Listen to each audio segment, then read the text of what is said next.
이 시간 하나님께서 우리에게 주시는 말씀은 사도행전 9장 1절에서 9절 말씀입니다. 제가 보는 성경으로 신약 202쪽입니다.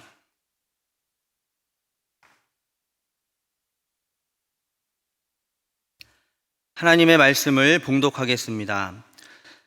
사울이 주의 제자들에 대하여 여전히 위협과 살기가 등등하여 대제사장에게 가서 다메섹 여러 회당에 가져갈 공문을 청하니 이는 만일 그 도를 따르는 사람을 만나면 남녀를 막론하고 결박하여 예루살렘으로 잡아오려 함이라. 사울이 길을 가다가 다메섹에 가까이 이르더니 호련히 하늘로부터 빛이 그를 둘러 비추는지라. 땅에 엎드러져 들음에 소리가 있어 이르시되 사울아 사울아 내가 어찌하여 나를 박해하느냐 하시거늘 대답하되 주여 누구시니까? 이르시되 나는 내가 박해하는 예수라. 너는 일어나 시내로 들어가라. 내가 행할 것을 내게 이를 자가 있느니라 하시니 같이 가던 사람들은 소리만 듣고 아무도 보지 못하여 말을 못하고 서 있더라. 사울이 땅에서 일어나 눈은 떴으나 아무것도 보지 못하고 사람의 손에 끌려 다메섹으로 들어가서 사흘 동안 보지 못하고 먹지도 마시지도 아니하니라. 아멘. 오늘 본문 말씀은 기독교 역사에서 아주 매우 중요한 사건에 관한 말씀입니다. 저는 오늘 본문을 읽을 때 서부 영화의 한 장면이 연상이 됩니다. 서부 영화에서 말을 타고 또 카우보이 모자를 쓰고 허리에는 권총을 차고 또 말 안장 옆에는 긴 장총을 꼽고 주머니에는 현상수배범의 사진을 넣고서 그를 잡아다 넘겨주며 현상금을 받는 현상금 사냥꾼이 떠오릅니다. 물론 오늘 본문에 등장하는 사울은 현상금을 노리고 그렇게 나선 것은 아닙니다. 사울은 예수 믿는 사람들을 잡으러 대제사장에게 체포 공문을 받아서 뜨거운 태양 아래 예루살렘에서 다메섹으로 가고 있었습니다. 오직 하나님을 사랑하는 마음으로, 열심으로 예수님을 믿는 사람들을 체포, 결박, 투옥, 그리고 처형하기 위해서 행동대장, 선봉장이 되어 다메섹으로 가고 있었습니다. 누가 시킨 것도 아닙니다. 자원에서 시간과 그 물질을 들여서 펄펄 끓는 사명감을 가지고 하늘을 찌를 듯한 열심으로 그리고 살기등등하게 다메섹에 들어가면 모든 곳곳을 다 수색해서 잡아들일 계획이었습니다. 예루살렘으로부터 다메섹까지의 거리는 약 230km 내지는 240km 정도 됩니다. 당시 하루길을 30km로 잡으면 최소한 8일 정도를 걸어가야 하는 길이었습니다.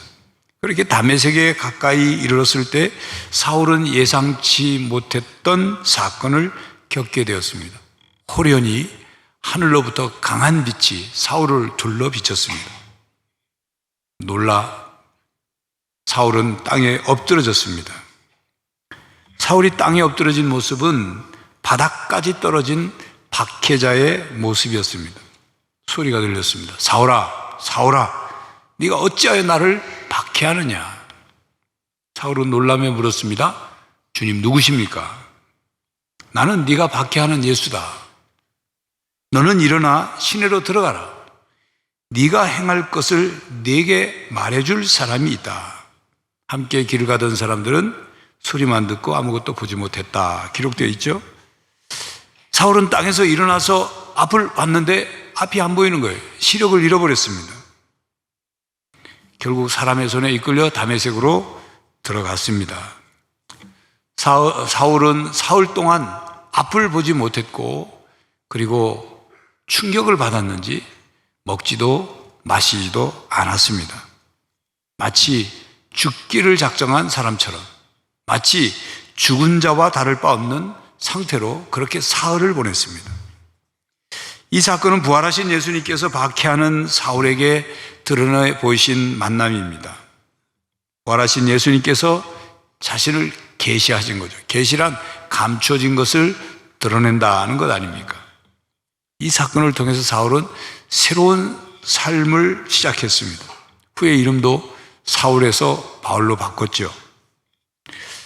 그리고 더 이상 예수님을 핍박하는 사람이 아니라 예수님께서 하나님의 아들이시고 십자가의 죽으심과 부활을 통해 세상을 구원하는 구주이심을 증언하는 증인이 되었습니다. 복음을 방해하고 핍박하는 박해자가 아니라 이제는 복음을 전하는 증인이 되었다, 그런 뜻입니다. 예수님을 믿는 사람들을 잡아다가 옥에 가두고 죽이는 사람이 아니라 예수를 믿게 하고 그들에게 예수님의 말씀을 가르치고 양육하고 목양하는 그런 목회자가 된 것입니다. 사울의 이 경험은 삶의 전환점이 되었습니다. 우리는 이것을 사울의 회심이라고 말합니다. 사울은 길 위에서 예수님을 만났고, 그래서 자신이 지금 무슨 짓을 하고 있는지, 그리고 자신이 너무도 큰 죄를 짓고 있다는 것을 깨달은 거죠. 주님 앞에서 자신이 죄인임을 깨닫고 새로운 삶을 시작하게 되었습니다. 그렇습니다.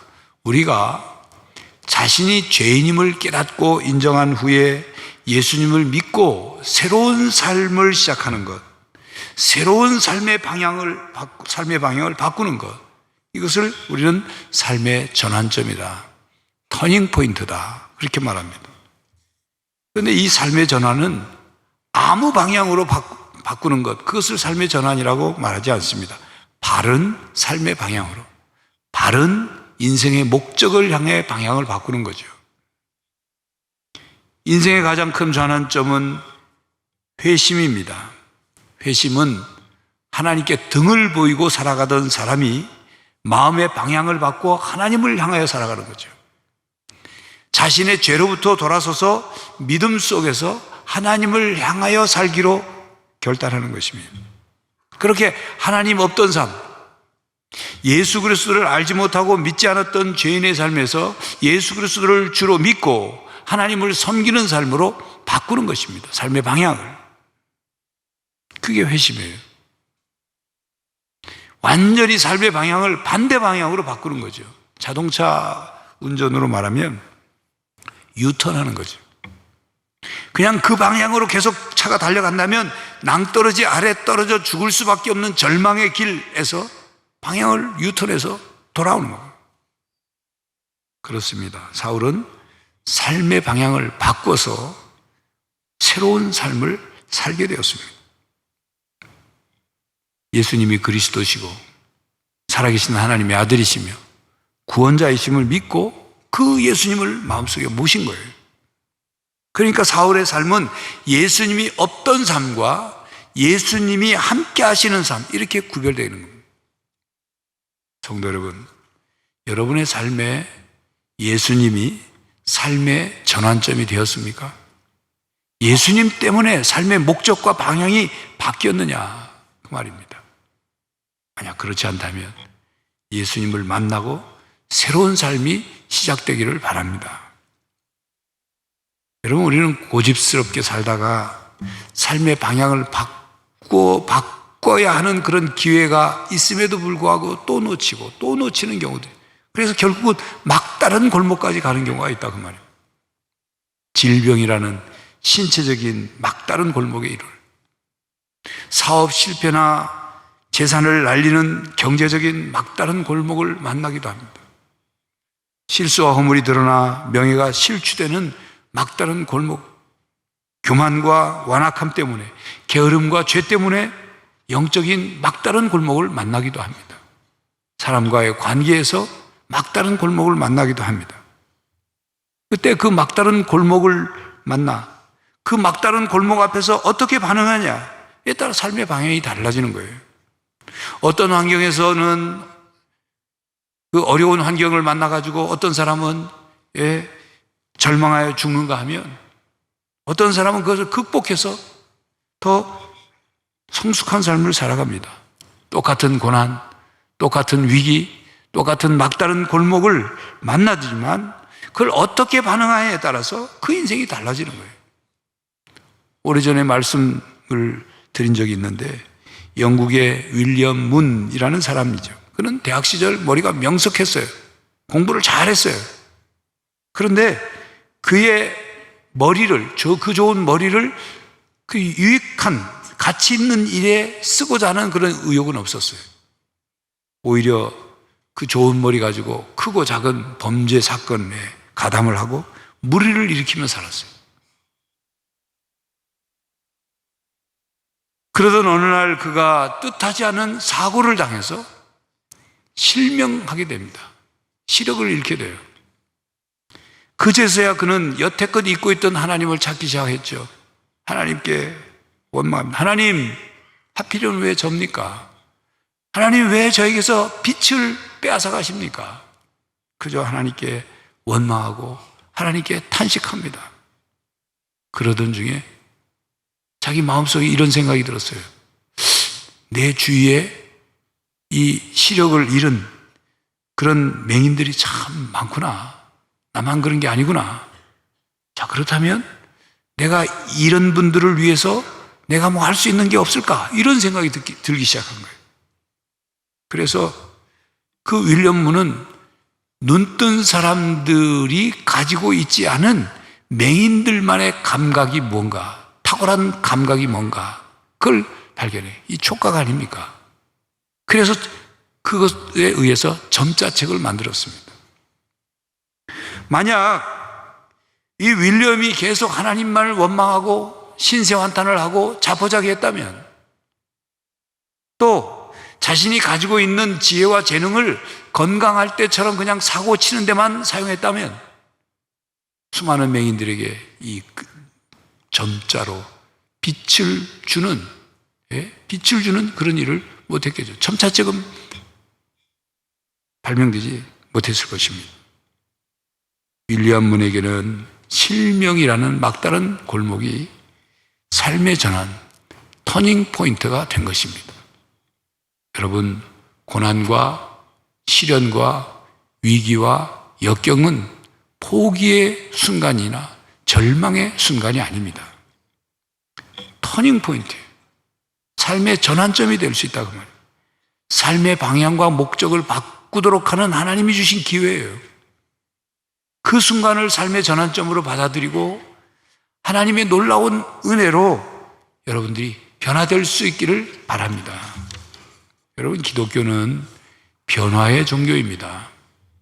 사울이 예수님을 만나 180도 변화된 것처럼 수많은 사람들이 예수님을 만나 예수님의 복음을 듣고 가르침을 듣고 삶이 변화돼요.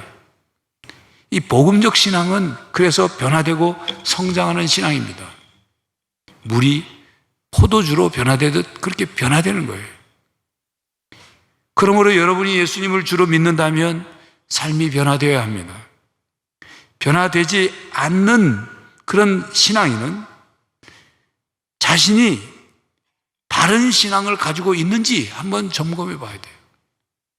변화되지 않는 신앙의 상태는 죽은 신앙의 상태일 경우가 많기 때문입니다. 삶의 현장에서, 부부 사이에서, 부모와 자녀 사이에서, 형제 자매 사이에서, 이웃과의 사이에서 구체적으로 변화되어야 합니다. 여러분, 남녀가 서로 사랑하고 또 결혼해서 부부가 되어 사랑합니다. 결혼은 삶의 전환점이죠. 결혼식은 혼자가 아니라 둘이 한 몸이 되는 삶의 전환점입니다. 그래서 서로 알아가고 서로 맞춰가고 서로 하나가 되어 가야만 행복한 부부, 행복한 가정을 이룰 수 있죠.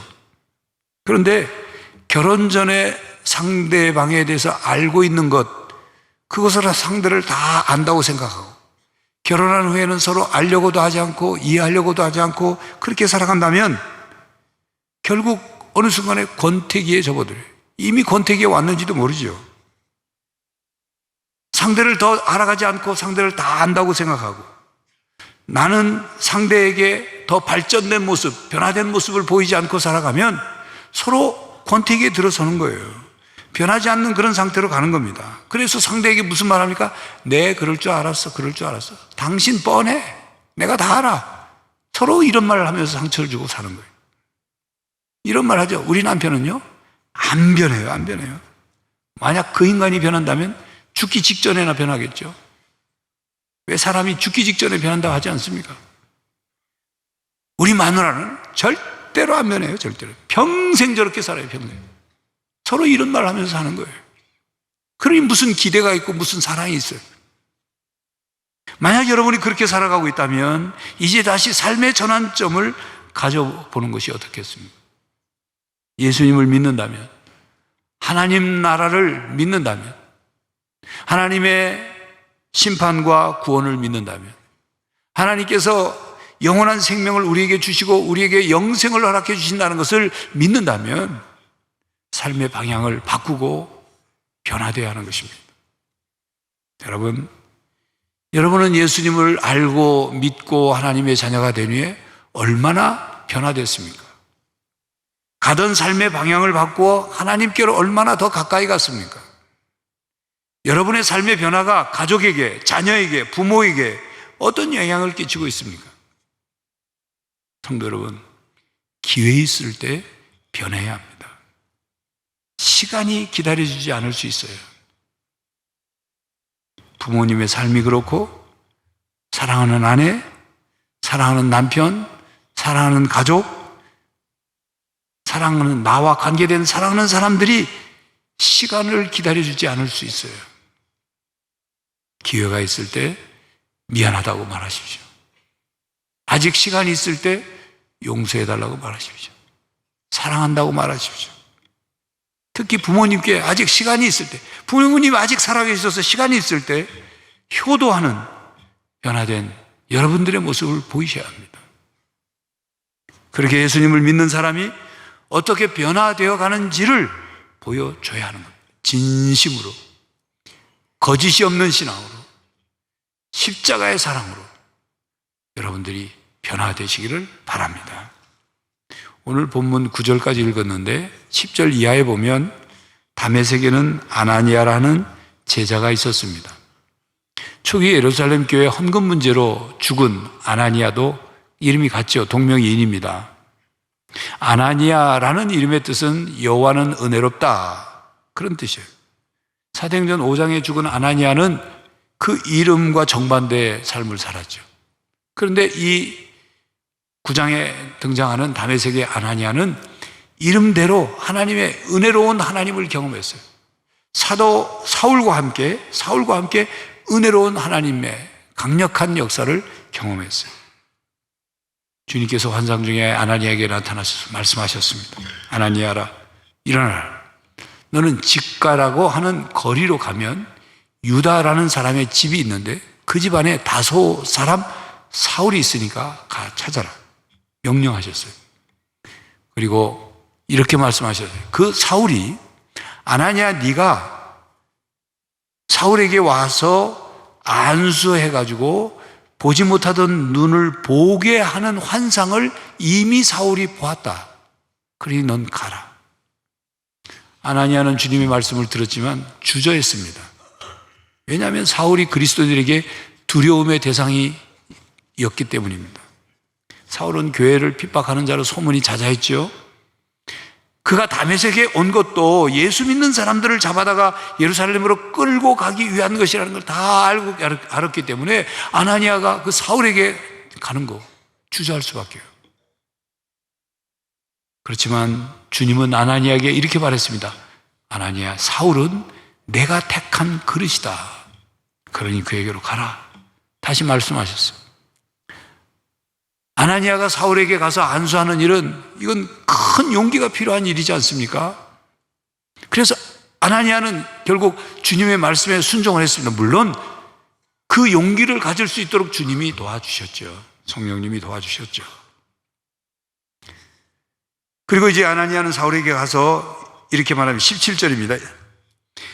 형제 사울아, 주 곧 내가 오는 길에서 나타나셨던 예수께서 나를 보내어 너로 다시 보게 하시고 성령으로 충만하게 하신다.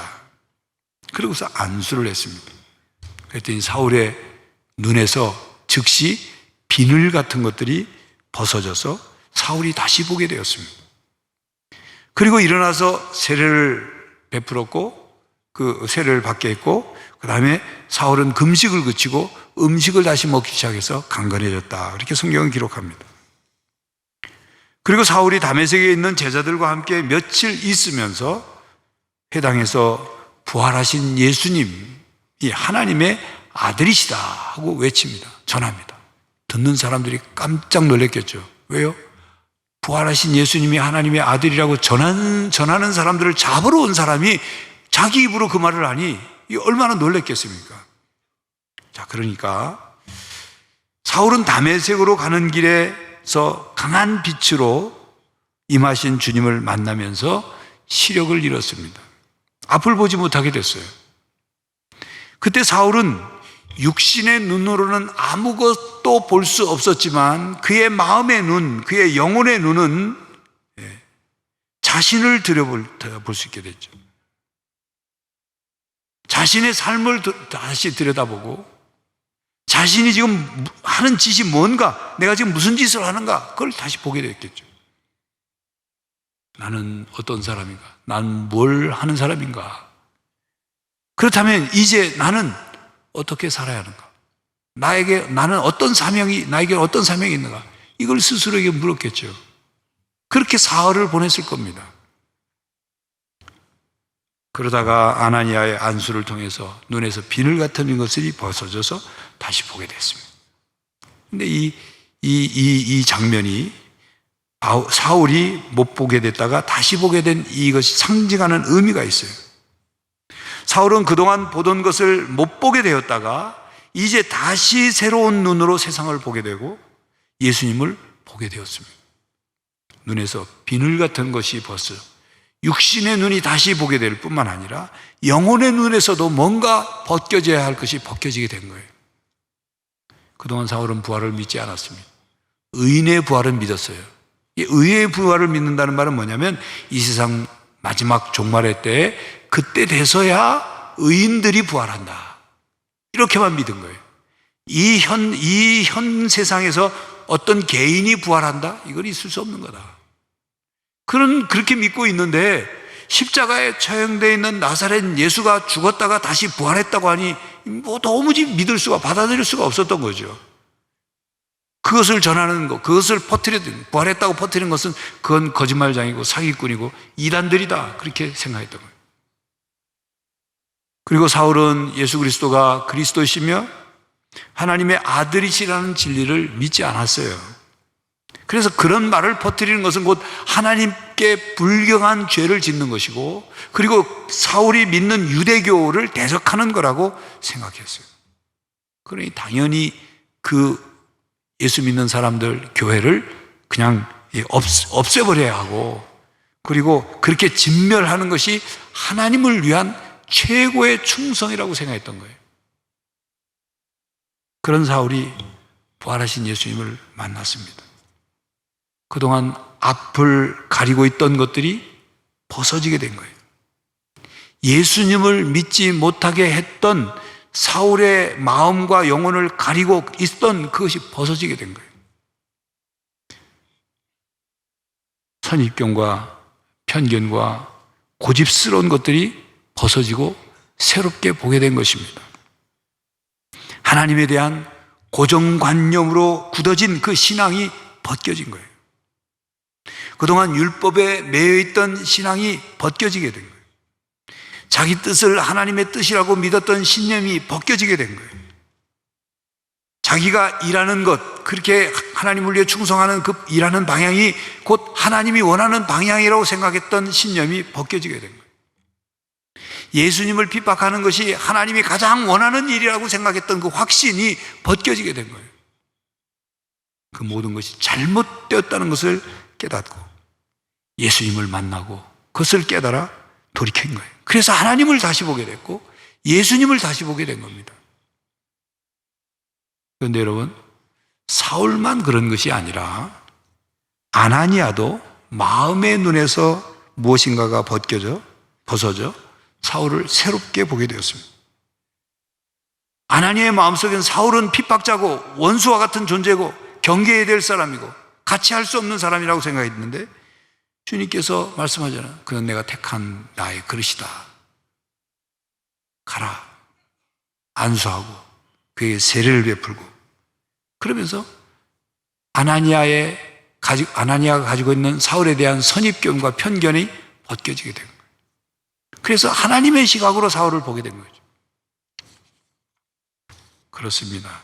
그렇게 우리 앞에 꽉 가로막고 있는 그 무엇인가가 없어지면, 우리의 마음의 눈, 영혼의 눈을 가리고 있는 그 무엇이 없어지면, 벗겨지면 우리가 다시 새롭게 보게 됩니다. 못 보던 것들이 보이기 시작해요. 그동안은 바라보지 않았던 것을 바라보게 되는 거예요. 그러므로 우리에게 과거의 시각이라는 비늘이 벗어져야 합니다. 선입견과 편견이라는 비늘이 벗어져야 합니다. 상처와 트라우마가 십자가의 사랑과 하나님의 말씀으로 치유를 받아 상처와 트라우마의 비늘이 벗겨져야 합니다. 예수님의 십자가의 사랑을 깨닫고 우리 자아가 깨어져서 자기 중심적인 생각과 아집의 비늘이 벗겨져야 합니다. 그래서 새로운 눈으로 세상을 보고 새로운 눈으로 사람을 바라봐야 합니다. 사도행전 26장에는 바울이 아그리빠 왕 앞에서 오늘 본문에 해당되는 다메섹 도상에서의 자기의 체험을 설명하는 이야기가 나옵니다. 사울이 후에 바울이 이름으로 바꿨다고 그러죠. 그래, 그 이야기 중에는 주님이 바울을 주님의 종과 증인으로 삼아서 이스라엘과 이방인들에게 보내시는 사명을 자기에게 주셨다고 말하면서 26장 18절에 이런 말씀입니다. 그 눈을 뜨게 하여 어둠에서 빛으로 사탄의 권세에서 하나님께로 돌아오게 하고 죄사함과 나를 믿어 거룩하게 된 무리 가운데서 기업을 얻게 하리라 하더이다. 주님이 자기에게 그렇게, 바울이 주님이 자기에게 그렇게 말씀하셨다, 그 얘기입니다. 바울은 예수님을 만나고 인생의 방향이 완전 바뀌었죠. 삶의 전환이 이루어졌습니다. 그리고 자신도 보던 눈이 못 보게 됐다가 다시 눈이 떠지게 된 거예요. 육신의 눈도 다시 떠지고 영혼의 눈도 다시 떠진 게 돼요. 그것처럼 많은 사람들의 눈을, 마음의 눈, 영혼의 눈을 뜨게 해주는 사명을 받았다, 그 얘기입니다. 그러니까 이 본문에서의 이 오늘 9장에서의 사울이 못 보게 됐다 다시 뜨게 되는 이 사건은 상징적인 영적인 굉장한 의미가 있는 거죠. 자신이 다시 육신의 눈이 띄어지고 다시 영혼의 눈이 던진 것처럼 많은 사람들을 눈뜨게 하는 거예요. 바울은 빛으로 찾아오시고 말씀으로 찾아오신 주님을 만나 그렇게 변화된 것입니다. 그래서 다른 사람들을 그렇게 변화시키는 삶을 사는 거예요. 바울은 사람들을 어둠에서 빛으로, 사탄의 권세에서 하나님께로 돌아오게 하는 회심의 모범이 되었습니다. 그러므로 우리 또한 예수님을 주로 믿고 하나님의 말씀을 읽고 듣고 깨달아 우리의 영적인 눈을 떠야 합니다. 사울이 눈에 비늘 같은 것이 벗어져 다시 보게 된 것처럼 우리의 마음에 씌어져 있는 비늘 같은 것, 우리의 영혼에 씌어져 있는, 덮고 있는 그런 비늘 같은 것들이 벗겨져야 합니다. 아나니아의 마음에 벗겨져 있는 선교가 편견이 벗어져서 사울을 다시 보게 된 것처럼 우리도 그렇게 다시 세상을 보고 사람을 볼 수 있어야 합니다. 성도 여러분, 우리 한 사람의 회심과 그에 따른 변화된 삶이 가정에서, 교회에서, 직장에서, 사회에서 구체적으로 나타날 때 놀라운 영향력과 변화를 일으킬 것입니다. 여러분이 살고 있는 삶의 자리에서 예수님을 주로 모시고 예수님과 함께 변화를 일으키며 살아가는 성도들이 되시기를 간절히 바랍니다. 기도하겠습니다. 하나님, 우리가 예수님을 만나 예수님을 주로 고백하며 예수님의 말씀 따라 살아갈 때 저희들의 삶의 방향이 바뀌고 삶의 변화가 일어나게 하시고, 그런 우리의 삶의 변화를 통하여 우리 가정에서 혹은 직장에서, 교회에서, 세상 속에서 선한 영향력을 끼치며 살아가게 하여 주시옵소서.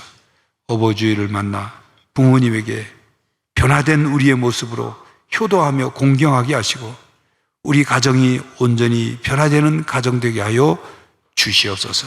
예수 그리스도의 이름으로 기도하옵나이다. 아멘.